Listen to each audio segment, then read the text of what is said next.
Hi guys, I have a very lovely algebraic problem here, which is x cubed minus x squared equals to 100.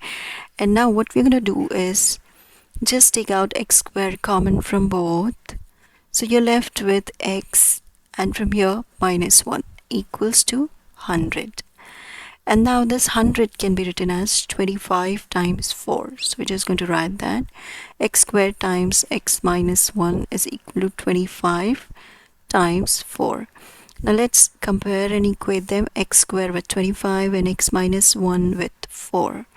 So x squared is equal to 25, and the next part is x minus 1. X minus 1 is equal to 4. So here let's take square root on both sides. So what do we get? We get square and root gets cancelled. So we're left with x is equal to square root of 25 is plus or minus 5. So we have two values of x.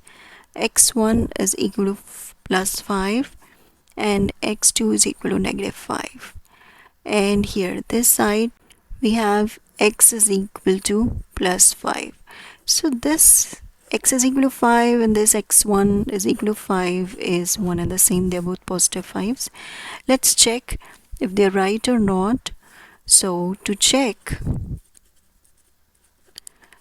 for x is equal to 5, let's substitute it back in the equation, which is x cubed minus x squared is equal to 100. So first we're going to substitute x is equal to 5. So we have 5 cubed minus 5 square is equal to 100. 5 cube is 125 minus 25 is equal to 100. Yes, of course, this is 100 is equal to 100, and that's true. So x is equal to 5 is absolutely right. Now let's check for x is equal to negative 5. What do we get? Let's put it back in that equation. So we have negative 5 the whole cube minus of negative 5 square is equal to 100. Negative 5 cube is negative 125. Negative, this becomes positive, so 25 is equal to 100. And this is negative 150 is equal to 100. No, not equal to 100. So this is rejected. X is not equal to negative 5.